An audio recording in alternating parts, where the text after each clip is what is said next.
So I've actually been looking forward to this passage this morning. Generally I try to work anywhere from 4 weeks to maybe 12 weeks ahead, and so I've been looking forward to this one, primarily because we're going to be looking at discipleship today actually, and next week. There are 3 times in the Gospel of Mark where Jesus predicts his betrayal, his death, and his resurrection.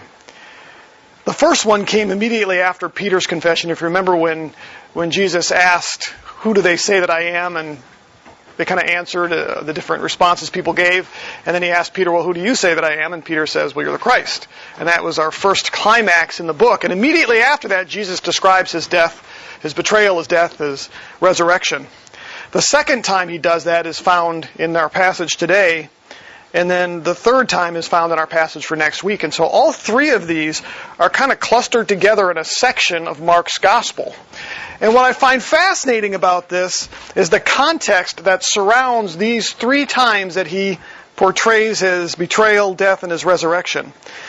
All 3 of them are found in this section of Mark where it's surrounded by a discussion on what it means to be disciples. I find that fascinating because it ties the 2 together, and we'll see kind of how that works today. 2 of these are immediately followed by discussions by the disciples on who's the greatest disciple in the kingdom. So what we have with these 3 passages is, again, they're surrounded by discussions about discipleship, and immediately after 2 of them, 2 times when Jesus talks about his death, the disciples go off on this totally other tangent of sorts to brag about which one of them is going to be the greatest disciple. And so you have this somber discussion of, look, I'm going to be betrayed, I'm going to be killed, I'm going to be tortured, I'm going to rise from the dead, and the disciples just kind of go on and start bragging about, well, which one of us is going to be the greatest in the kingdom? So we're going to look at that today. It's sort of 2 parts, if you will. Both of this week and next week, we're going to look at what it means to be great disciples. What it means to be great disciples. Let's look at the first 4 or 5 verses of Mark chapter 9, where Jesus actually predicts his death, or his betrayal, his death, and his resurrection. Chapter 9 of Mark, starting in verses 30 through 31, we read this. From there they went out and began to go through Galilee, and he did not want anyone to know about it. For he was teaching his disciples and telling them, the Son of Man is to be delivered into the hands of men, and they will kill him. And when he has been killed, he will rise 3 days later. So again, this is the second time that Jesus does this. He did the first one in chapter 8, verse 31, after Peter's confession. And in that instance, Peter immediately rebukes Jesus for making such a claim. You remember that Jesus then rebuked Peter, basically saying, well, Peter, you have man's interests in mind, not God's interests. So in the first instance, when Jesus predicted his betrayal and his death and resurrection, Peter rebukes him because he didn't understand or didn't really comprehend it. This time, the disciples' response reveals another inability to accept what's going on. Look at verse 32 of chapter 9.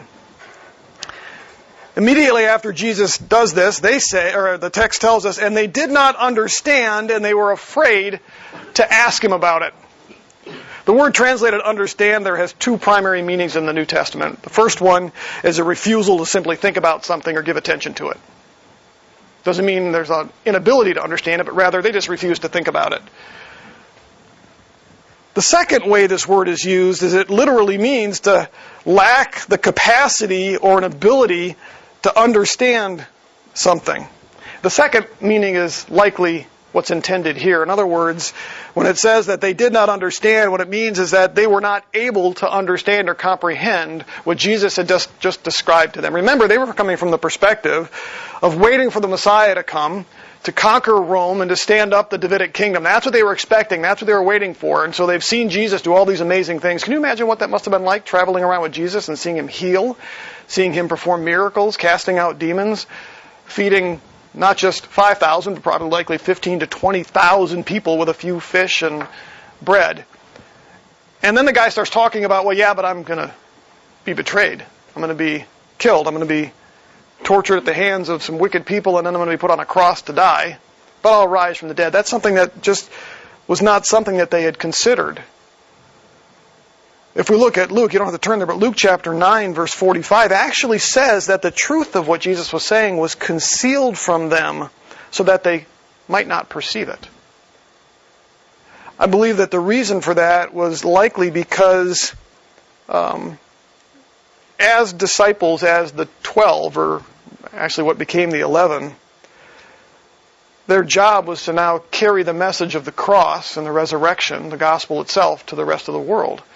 And so in many respects, their ability to fully comprehend or perceive it was hidden from them until they would be able to fully see the picture. In other words, to see the resurrection. And we see that in the disciples. We see that after the resurrection, things changed radically and drastically for them. The only thing that really they seemed to understand enough about was enough to grieve them. Matthew actually records that they only understood enough to grieve. In other words, they knew what Jesus was saying was troublesome. They just didn't understand the degree and the depth to it, but it was enough to concern them. Now, their grief was probably because they were expecting him to set up his Davidic kingdom again. They were looking for relief from Rome. Now, the fact that they failed to grasp the significance of what Jesus was teaching them ultimately is found in the discussion that followed. Look at verses 33 through 34. As you might expect, Jesus' teaching led to a discussion among the disciples. You would expect that they would talk about it, right? So what do you suppose they would talk about? Well, Jesus wanted to know, so look at verse 33. Jesus says in verse 33, they came to Capernaum, and when he was in the house, he began to question them. So, what were you discussing on the way? He's curious. Now, Jesus knew, I think, at this point. But he asks them. Now, I think Jesus is being kind here by using the word discussion, because the other Gospels tell us that it was actually an argument. They weren't just having a nice, friendly discussion. They were arguing, debating with one another. We know how that goes. Have you ever heard your kids do that? They don't always just discuss, do they? So Jesus, I think, is being kind here. What are you discussing? Verse 34 says they kept silent, probably with good reason. For on the way they had discussed with one another which of them was the greatest. Now, it must have been a fairly spirited argument, because we'll see at the end of our discussion today in verse 50, Jesus calls them to have peace with one another. Because their discussion that they were having, their argument was not leading to peace, but rather probably some tensions. You can imagine that. I'm going to be the greatest disciple. No, you're not. Come on, you. I'm much more intelligent than you, or I'm much more committed to Jesus than you. I love Jesus more than you. I'm going to be the greatest disciple. No, you're not going to be the greatest disciple. It's going to be me. Well, that doesn't have a tendency to endear us to one another, does it? And so Jesus has to ultimately call them to peace. So what we have here is Jesus, in the second time, telling them what's going to happen to them. They immediately turn the focus on themselves and begin to debate which one of them will maybe have the greatest influence in this new kingdom that Jesus is going to set up, or which one of them might be given the best position. In fact, you might remember that there's another instance, and it'll be next week, when James and John, the brothers, go to Jesus and say, can we basically have the best place in your kingdom? Put us right next to you on the throne. We want the biggest places, the highest places of authority in your kingdom, because we deserve it. And that's likely what was happening here with the disciples. So what would we expect Jesus to do with this? Well, Jesus turns this now into an opportunity to teach the disciples about what it means to truly be a great disciple in his kingdom. And there's going to be 5 principles that I pull out of this text for us today that I believe Jesus is trying to teach his disciples. The first one is that a disciple must be a servant of all. Let's look at verse 35 to start with here. It says, sitting down, he called the 12 and said to them, if anyone wants to be first, he shall be last of all and a servant of all. So they're debating which one of them is going to be the greatest. Jesus calls them out and says, look, you want to be great? Then you need to be last. You need to be a servant. Jesus' words here remind me of something from that great Pixar classic, Cars. Do you remember Doc, the character Doc, the old racing car? And he's arguing with this young car, McQueen, who's arrogant and proud. And he's trying to explain to him how to drive on a dirt track. And Doc basically says, if you want to go right, you have to turn what? Left. And McQueen's like, yeah, right. That doesn't make any sense. Well, he learns the Doc is right. So Jesus does something very similar here. In other words, it's the opposite of what you think. You think you have to be great and pursue greatness, but I'm telling you that instead, if you want to be great, you have to pursue servanthood. It's the opposite of what you think. In the same way that McQueen had to learn that the opposite was true when it came to driving on a dirt track. If you want to be first, great in God's kingdom, you don't strive to be first, but rather you strive to be a servant and you strive to be last. You notice this was the example Jesus set for himself. Look at Mark chapter 10, verse 45. Just one chapter over. In fact, look at verse 42. We'll actually start there. We'll see this next week as well, but I'm going to just reference it today. Calling them to himself, Jesus said, "You know that those who are recognized as rulers of the Gentiles lord it over them, and their great men exercise authority over them. But it's not this way among you, but whoever wishes to become great among you shall be your servant, and whoever wishes to be first among you shall be slave of all." Look at verse 45. "For even the Son of Man, Jesus himself, did not come to be served, but to serve, and to give his life a ransom for many." The song that we opened with today, Grace on Top of Grace, mentions Christ's death on the cross on our behalf. He became a servant of all. That's why he came. He didn't come to be served, but rather to serve. Luke chapter 22, verse 27 says this, "For who is greater, the one who reclines at the table or the one who serves?" He then says, "Is it not the one who reclines at the table?" In other words, he's saying, isn't this what the world thinks? That the most important people are the ones being served. They're sitting at the table, they're being served. They're the ones reclining at the table. But he says, no, I am among you as the one who serves. So Jesus set the example. I don't think we can overlook the fact here in chapter 9 again of Mark that Jesus says we have to become a servant to all, not to some. How many of you would agree that it's very easy to serve some people and not so easy to serve others? Yeah, I see a hand raised. Jesus says you must become a servant to all. Look at verse 36 and 37. Jesus uses a child to illustrate this. He says, "Taking a child, he set him before them, and taking him in his arms, he said to them, 'Whoever receives one child like this in my name receives me, and whoever receives me does not receive me, but him who sent me.'" It's easy to serve those we consider important or significant, but not always so easy to those that we consider less important or less significant, especially if we don't like them or if they're our enemies. However, a disciple of Jesus will serve them both the same, and that's the point of Jesus' illustration. Why does he use a little child in this case? The child in this case represents those who are most vulnerable and dependent in culture and society. They're often the ones who are less inclined, or they're the ones that are often less inclined to be served. You remember there's a situation with the disciples in Mark chapter 10, we'll see it next week, where Jesus' disciples rebuke the parents for bringing their children to Jesus. What they're basically saying is Jesus doesn't have time for the children, he's here for the adults, and Jesus rebukes them for it. It's an illustration that Jesus uses to teach the disciples that they have to learn to serve the most vulnerable, those that are deemed less worthy. Oftentimes it's interesting how we will speak a good game on the importance of children, but don't always necessarily treat them that way. Parents come first oftentimes. Now, that's not always the case, but sometimes it is. So the first thing we learn from this is to be a great disciple means that you learn to become a servant of all. I think about moms this Sunday morning here. I think about my own mom, and that was one of the things that we saw in my mom growing up. In fact, even after I got into college and after college, when I would visit, Mom would know I was coming into town, and she would always call or send an email and say, "Hey, you're coming into town. What can I get for you?" And she knew I loved grape juice, and so she would always make sure she went and she bought that. But she always wanted to know, what can I get you so that it's here when you get here? That was her heart. She always wanted to be a servant. When we grew up, She was a phone operator back in the days when you would have to literally pull out the wires. You kids don't know what that's like, but you'd have to make a call to somebody, and there was somebody physically that would have to take and move wires around for you to complete calls. And that's what my mom did before she married my dad, and then in that first year of marriage and that. And so she had started off on a career of sorts. But when she had kids, she decided she wanted to stay home and be home for us. And so when she did work, she took jobs in the evening or on the weekends. And part of it was because her heart was, I want to be home when my kids come home. She thought that was important to her.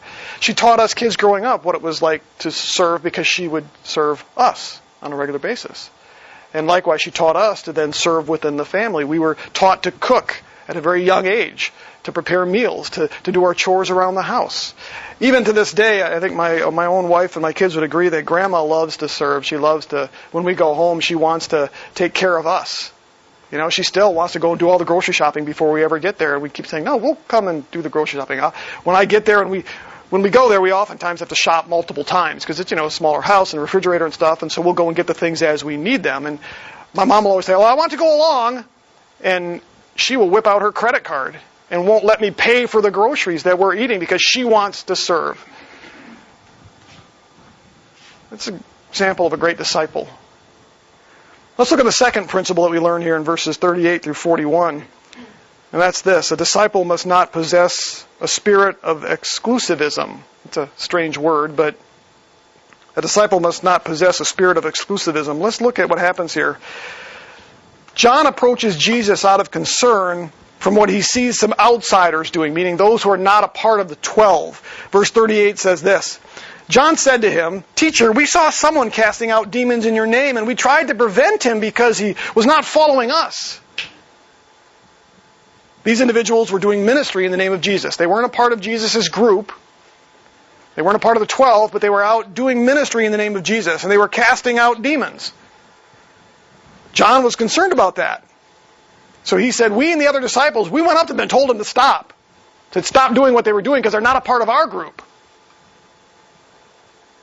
The issue wasn't that they were doing wrong. The issue was that they weren't a part of the group. Maybe they weren't quite doing it right. But John says, they're not following us. Jesus, however, didn't have a problem with these folks doing this. And he told John not to interfere with what they were doing. Look at verses 39 through 41. Jesus said to him, "Do not hinder him, for there is no one who will perform a miracle in my name and be able soon afterward to speak evil of me. For he who is not against us is for us. For whoever gives you a cup of water to drink because of your name as followers of Christ, truly I say to you, he will not lose his reward." So they were performing miracles under the authority of Christ, meaning in Jesus' name. And because of that, he said, they won't ever speak evil of me. He says that they were not against what the apostles were doing. He says, ultimately, they're for us then as a result of that. And he says, because they were sympathetic to the mission of the 12, the gospel, they ultimately would be rewarded for it. So in essence, what Jesus is saying is, John, they don't need to be a part of this club. They're out there doing ministry in my name. John's problem was that they're not a part of the club. Why is that important? I'll give you an example. You know that we homeschool our kids. There was a time where I was pretty severely opposed to homeschooling. And most of it's because my first exposure to homeschooling families. It came as a part of a church that I was involved with where the guy that I call my mentor, Pastor Krenz, was pastoring. It was back in the day where homeschooling was borderline illegal in some, actually illegal in some states, but borderline in other states. And I had begun to see this pattern develop in our church where some families who had begun to homeschool their kids began to separate themselves from the rest of the church family. And I knew some of these families. And as I began to talk to some of these families, I heard things like, well, you people don't homeschool your kids and you're sinning. Or, well, we don't want our kids around those kids because of their influence. It even went so far as to say, our kids don't need peers. What they need are their parents. And so this movement began to grow in the church, where there ended up being I think 7 or 8 families. It was a church of about 600, 700 people. But back then, that was a big group of homeschooling families because, again, it was borderline illegal in Wisconsin at the time. And they began to hold their own services outside of the church. They would still come Sunday mornings, but they would only sit with themselves and not intermingle with the rest. And it became very judgmental of the families in the church who were not homeschooling their kids. And that put a bad taste in my mouth because it wasn't right. If you weren't a part of their club, then you were abusing your kids. You weren't quite the Christian you should have been. It was very arrogant and very proud. Now, I'm not saying all homeschooling families were that way. It's just that in this particular church, we had a problem. And so I was opposed to homeschooling. Now you know that that's obviously changed. Amy and I are the homeschool our kids, and you'll notice that we allow our kids to play with kids who aren't homeschooled. Go to public school, private school. Why? Because we don't have a mindset of exclusivism. We have a real problem with that sometimes in the church, where when others don't do things the way we do them, we question their spirituality. We question their commitment. I want to make a statement here that's a little bit bold, but there's no single individual, group, or church denomination that has a monopoly on Christianity. Now, there are denominations that have gone off the wagon. There are denominations that are false denominations. There are churches that preach false things. That's not what we're addressing here. Jesus, if he were here today, would likely say, it isn't about the denomination or the group, it's about their commitment to Christ. That's the bottom line. These individuals that John was looking at were ministering in Jesus' name. Jesus didn't have a problem with how they were doing what they were doing. But John did, and some of the other disciples did, because it wasn't quite done as a part of their group.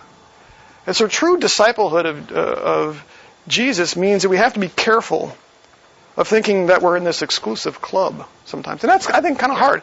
You guys know me. I'm fairly bold and fairly opinionated. Maybe fairly is a light word to use. I have disagreements with the way certain things are done. You hear me oftentimes mention the struggle that I have with what we see happening in many churches today. And I have to find myself constantly going, okay, be very careful. Make it a true biblical issue. Is what they're doing unbiblical? Can I go to the scriptures and say, you know what? Yes, this is something that is contrary to Christ. Just because they may do it differently than I might do it. Or because maybe they aren't quite in our club, so to speak. And I'll be real frank, that's a challenge for me sometimes. Because I have opinions. And I am, you know, it's easy when you're somebody up front all the time, supposed to be teaching. It's very difficult sometimes not to become arrogant and proud. And so I've got to struggle with that myself and remember that a great disciple is somebody who doesn't believe that he's part of an exclusive club and everybody else that does it differently isn't just as committed, doesn't love Christ just as much, isn't just as great of a servant. It's funny, there's a church down in, I think it's the Cincinnati area, I think it's called the Heavy Metal Church. And there are some things they do that kind of boggle my mind. You know, I was a metalhead when I was in college. I don't listen to any form of heavy metal today, but there were some Christian groups that I really enjoyed listening to, and people would disagree maybe with the style of music and other things. And so I'm not necessarily opposed to that style of music when the words and the lyrics and the lifestyles match Christ. But my point is that when I first started looking through some of their stuff, I thought, wow, man, this is just, I'm not so sure that this is good. But as I began to listen to some of the individuals and see where their heart was at, there's plenty of people that just, they're doing it because they absolutely love that color. They're all a bunch of motorcycle gang people, you know. You know what? My mentor, Pastor Krenz, started his church by meeting a couple of guys at the Pea Patch Saloon. Okay? Now, some people go, whoa! Why did he do it? To be real frank, there was nowhere else to meet. Literally. Up in the woods. You know? We've got to be very careful because, as we learn from this passage here, great disciples are not exclusive. Make the issue ultimately about, you know what? Is what they're doing really wrong biblically? Can I really make an argument that way? Would Jesus condemn this? Or is it just that they're maybe doing things differently than me? Or maybe they're not a Grace Brethren, or maybe they're not a Baptist, or, you know, that's why, you know, I hate it when people, you know, refer. I grew up in a Catholic church, and Catholic theology is very different. But I know some Catholics who love the Lord. My mom is one of them. And so I hate it when people sort of take Catholicism and put it. There's a lot of bad theology in Catholicism, but it doesn't mean that there aren't some Catholics who are saved. And we have to be very careful. Make it about, okay, you may be Catholic and your theology may be different than mine, but let's talk about Jesus Christ. Let's make that the issue. Okay, we can talk about your bad theology, but let's not judge who you are on anything other than really that relationship to Jesus Christ and whether what you're doing lines up with Him and with that. But again, it's hard for us sometimes because they don't do it like we do it. Let's make the real issues about whether it's a biblical issue or not. Let's look at the third principle we can learn here from verse 42.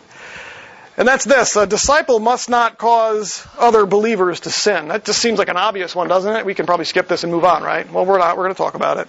Verse 42, whoever causes one of these little ones who believe to stumble, it would be better for him if a heavy millstone hung around his neck, he had been cast into the sea. That is some pretty serious judgment by Christ. If you cause, he says, these little ones to stumble, which is a reference to sin, it would be better for you if we hung a heavy millstone around. The millstone is what they used for grinding, tie it around your neck and throw you into the ocean. What's he saying there? It's better for you to be dead.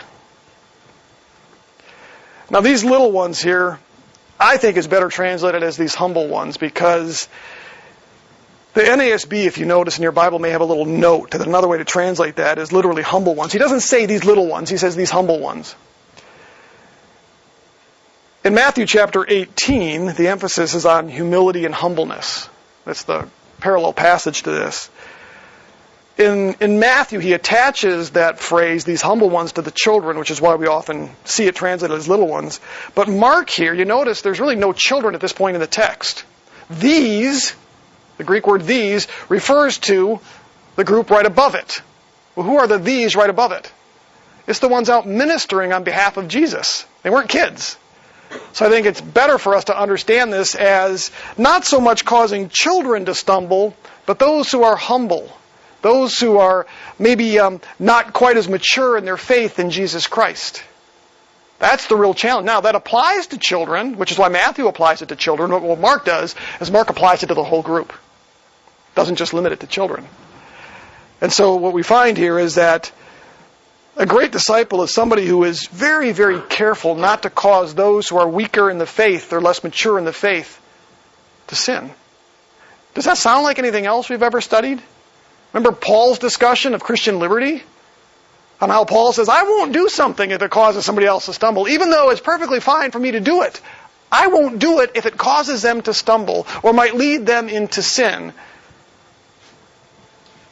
That's a sign of a great disciple. Somebody who is willing to give up some of their own Christian liberties because they know it may cause somebody else to stumble or to fall.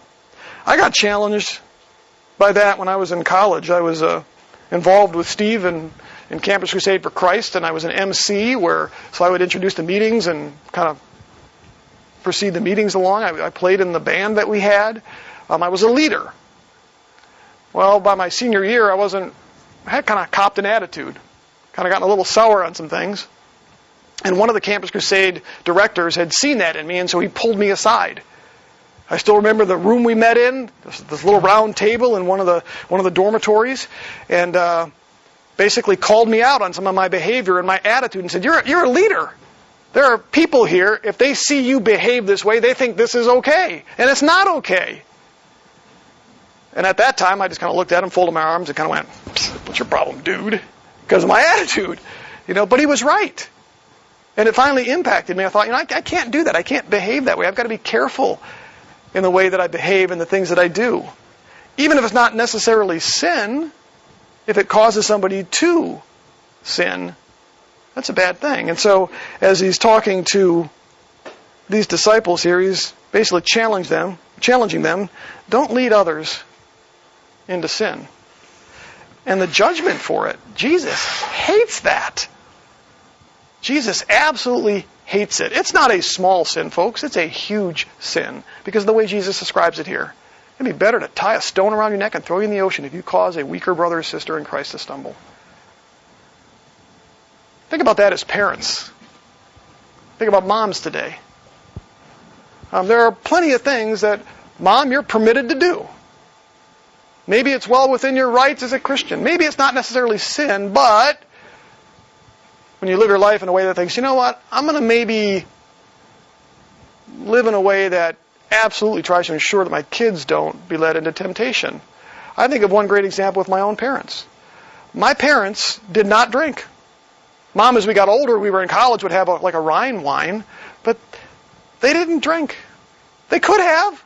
I mean, they went out and they were a part of the Arthur Murray dance studio. They would go out and dance all the time and compete, and they would go out, and there was always alcohol available. You go out for dinner, and my parents didn't do that.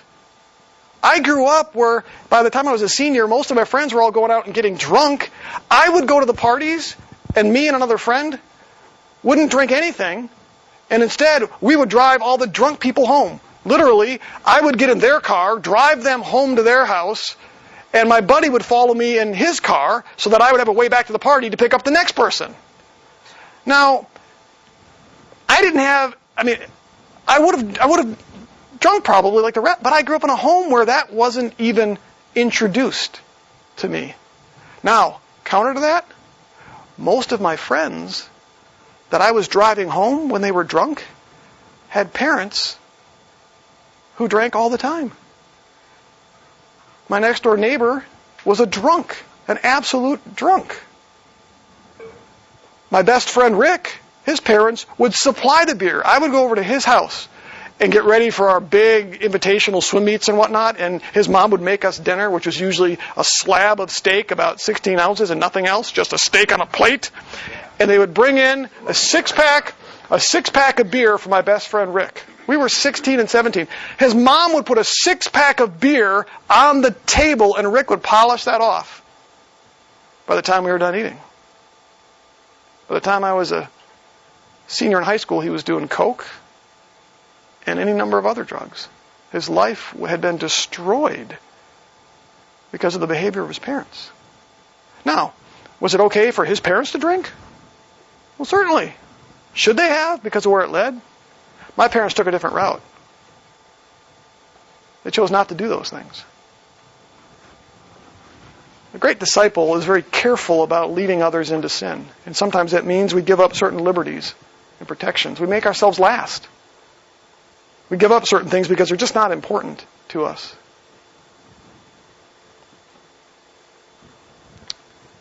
Let's look at the fourth principle, found in verses 43 through 49. And this is related to what I just shared. But a disciple must strive to avoid sin, him or herself. In other words, it's not just that you try to avoid things that might cause others to stumble, but avoid things that cause yourself to stumble. Look at what he says here in, let me flip back real quick. Verses 43 through 49. If your hand causes you to stumble, cut it off. It's better for you to enter life crippled than having your two hands and go into hell, into the unquenchable fire. You have a verse there that might be in brackets, verse 44, where their worm does not die and their fire is not quenched. That's probably a gloss or an addition. If your foot causes you to stumble, cut it off. It's better for you to enter life lame than having your 2 feet and be cast into hell. Verse 47, if your eye causes you to stumble, throw it out. It's better for you to enter the kingdom of God with one eye than having 2 eyes and be cast into hell, where their worm does not die and their fire is not quenched. For everyone will be salted with fire. I was reminded of a bumper sticker when I saw this, and I've told you this before. I absolutely hate seeing it. You pull up behind somebody in their car, and it's a Christian. They got the fish on the fish on their bumper sticker.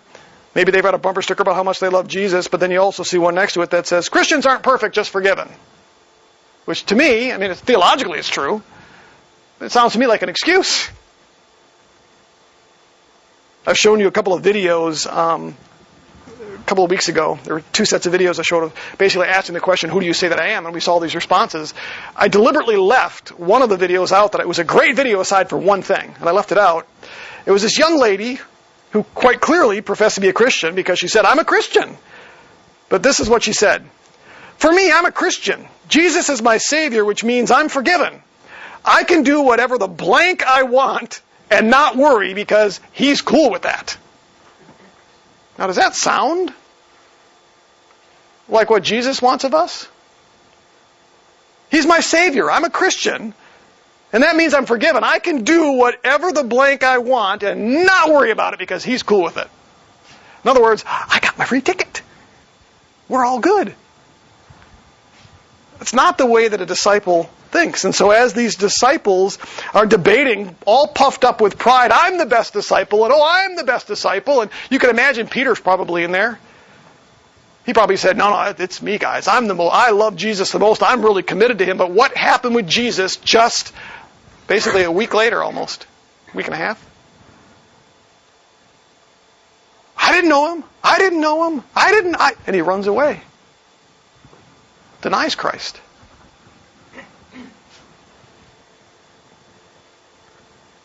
This attitude is diametrically opposed to how a disciple is supposed to think.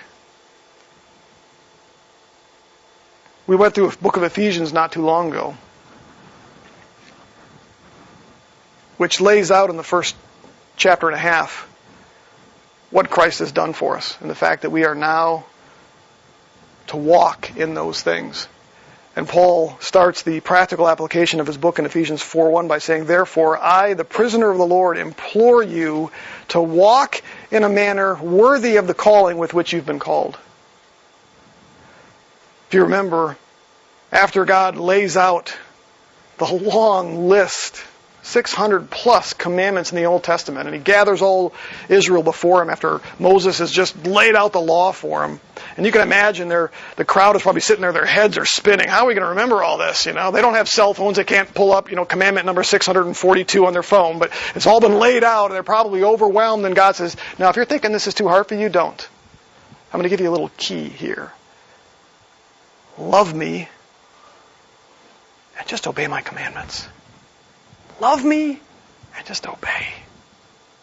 That's what it means. And if you do that, you're going to be okay.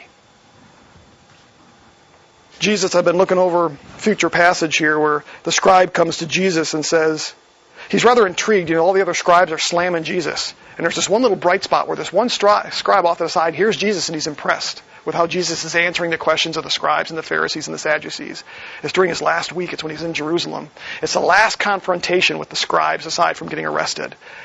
And they're just hammering him. They're trying to trick him theologically. They're trying to trick him by getting him in trouble with the Romans. But there's this one scribe off to the side that's listening.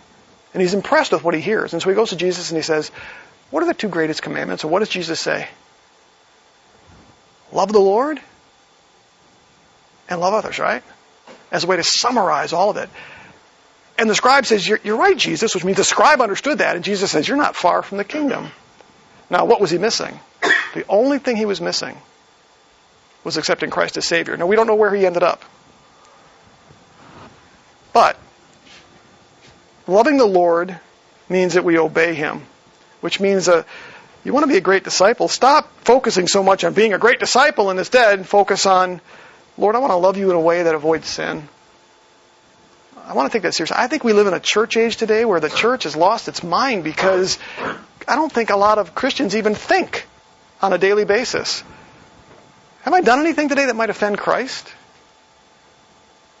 We have become so tolerant of sin in the world that there's almost no difference when you walk into some churches. You see all the singing and the praising and all the stuff going on, and it all looks nice.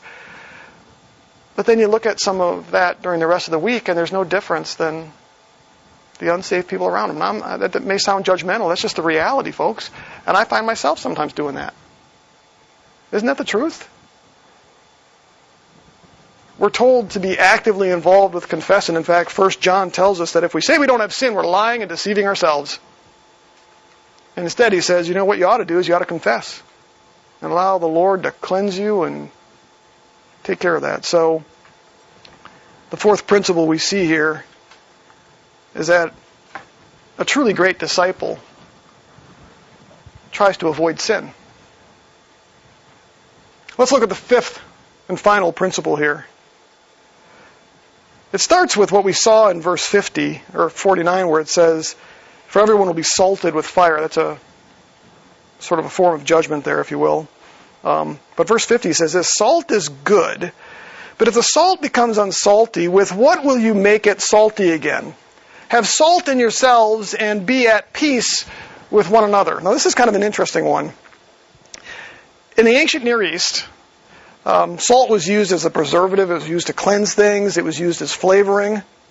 But unlike today's table salt, the salt of Jesus' day could actually lose its saltiness. Today, the salt that you put on your table is usually pure sodium chloride. Sometimes they mix, iodine in it or whatever it is. But it's pure sodium chloride. That's what gives it its salty taste. You can let it sit on the countertop or in a salt shaker for years, and it's still going to be salty the next time you use it. The salt, however, in Jesus' day came primarily from the region around the Dead Sea, and it wasn't pure sodium chloride. It was mixed with a bunch of other minerals. And as that would sit around, the sodium chloride would start to bleach out of it, and what was left over were these other crusty minerals. And so as salt got old, you ended up, it really wasn't salt anymore.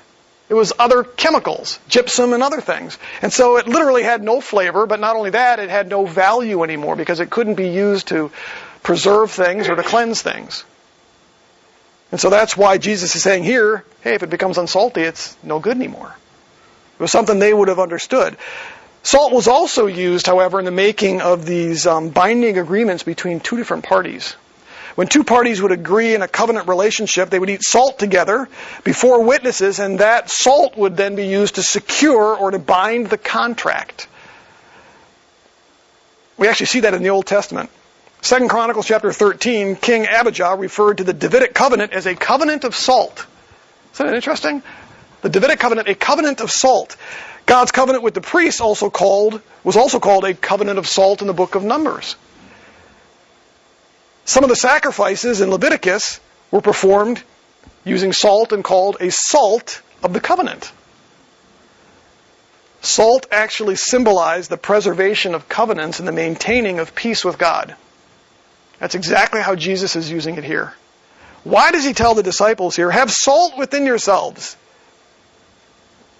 He's basically saying maintain the covenant relationship, the purity of that relationship between yourselves.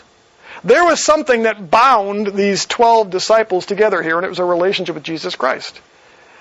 And remember, this all started with these guys arguing and debating about which one was greatest. And if you're going to debate and argue with somebody that you're greater than they are, as you build yourself up, what do you do to them? You tear them down. Even if you don't deliberately say something negative about them, that's what's implied. No, I'm better than you are for A, B, and C. Now, oftentimes, we don't leave it sit there, do we? I'm better than you at A, B, and C, and besides, you really stink at C, D, and E, or whatever it is. And so we have a tendency to no longer have peace. And so Jesus is basically saying, have some salt in yourselves, preserve the unity of this relationship that you have. He even goes on and he tells them, be at peace with one another. Ephesians chapter 4 verses 2 and 3 says this, be completely humble and gentle. Be patient, bearing with one another in love. Make every effort to keep the unity of the Spirit through the bond of peace. Jesus Christ calls his disciples to be at peace with one another. You know why most churches split? I shouldn't say most churches split, but you know why when churches split, why they split? Usually because the people can't get along. Sometimes it's issues over theology, but that's not the biggest reason why churches split. It's generally because people start to get at each other's throats. It's usually over differences of opinions. I have no problem with the church splitting when it's purely over a theological issue. When the pastor or the teacher is teaching something and it's contrary to the Scriptures, I think people ought to leave. I don't have a problem with that. In fact, Paul told Titus to reject the factious man, the one who leads to those types of divisions. So if you can't fix the issue, it's time to leave. But if it comes down to a matter of the carpet or just because the preaching style, meaning, what he's teaching is maybe not your particular taste for the way that he presents it. If it's theologically sound, it's okay. If it's not theologically sound, it's not. But we're supposed to be at peace with one another. My parents were great at this. I'm still very close to my brothers and sisters. That was important to my mom and dad. My dad came from a very large family, 8 brothers and sisters, and they were extremely close. We grew up having tons of cousins. In fact, oftentimes Christmas Day, Sunday, or on Christmas Day, the 25th of December, our house was where my dad's family met. Now you can imagine in a little 3-bedroom ranch of 1,200 square feet, fitting 50, 60, 70 people all crammed in. You couldn't go outside because you're talking, 10 degrees outside. You all stayed inside. We would literally stand around eating, and we're almost chest to chest at times. That was important to my family, to be around my dad's brothers and sisters and cousins and all that. But even within our own family, I remember a time where my dad realized that us kids were not getting along too well. We were bickering and fighting as siblings often do. And my dad decided he was done with it. And so what he did was he banned us from playing with our friends. Because he knew something. They got to play. So if they can't play with their friends, they're going to play with each other. So that's exactly what he did. He said, all right, you come home from school, you're not playing with your friends. You're going to play with each other. And I believe that's probably one of the reasons why we get along. Now, once we started getting along, Dad finally let us play with our friends again. But what's interesting about that is I chose to go to the same college, or go to the college that I did, for one reason. My older sister was there. That's why I went. They had a great computer science program, but I could have gotten it anywhere. In fact, there were other schools that might have been better. I chose to go to Eau Claire, Wisconsin, because my sister was there. We bought our first car together. We shared it. We bought our second car together, and we shared it. I think a lot of that is because my mom and dad looked at us and said, you're brothers and sisters. You're supposed to be at peace with one another.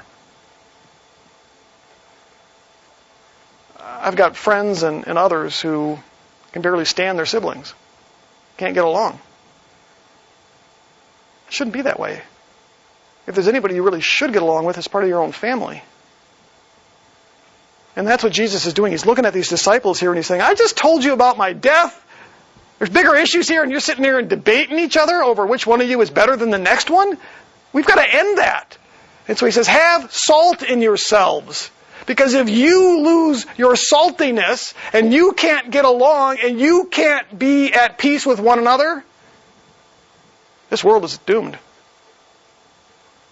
If you as a church, as a family in Christ, cannot get along with other members of the body, the church is doomed.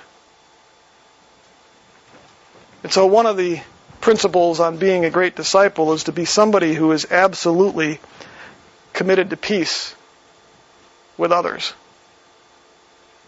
That's not always easy, is it? You have a difference of opinion with another believer. Maybe they did something to offend you. Jesus calls us to mend that relationship. So our part means that we strive to be salt and strive to be at peace. If they reject that, then that's them. But our goal is to strive to be at peace. I think sometimes we forget that. I think sometimes we just, whatever, we kind of move on. But that's not what Jesus calls us to. I think a mom and a dad have a great responsibility in that. My mom was always a peacemaker, but in a good way. She wasn't going to be walked on top of. She wasn't going to allow people to abuse her. But her heart was always to be a peacemaker of sorts. I learned from her working at the pool in the lake how she would handle customers who would come in and would be irate. And I think I've shared the story before about me going and flailing my arms at a customer, a swimmer on the beach and stuff, and how Mom just pulled me into the office and said, "You just can't do that." And she explained to me, you know what? If you do the right thing and if you try to make peace, if you speak kindly and gently, oftentimes they'll respond in kind because they'll feel too embarrassed to keep continuing with that behavior. That was my mom's heart. It's amazing how our parents, moms and dads, play a tremendous role in trying to keep the peace, like my dad did with us kids. How much more important is that as Christian parents when it comes to our kids? They see how we respond to other believers when they mistreat us or they're not always kind. And they'll pick that behavior up.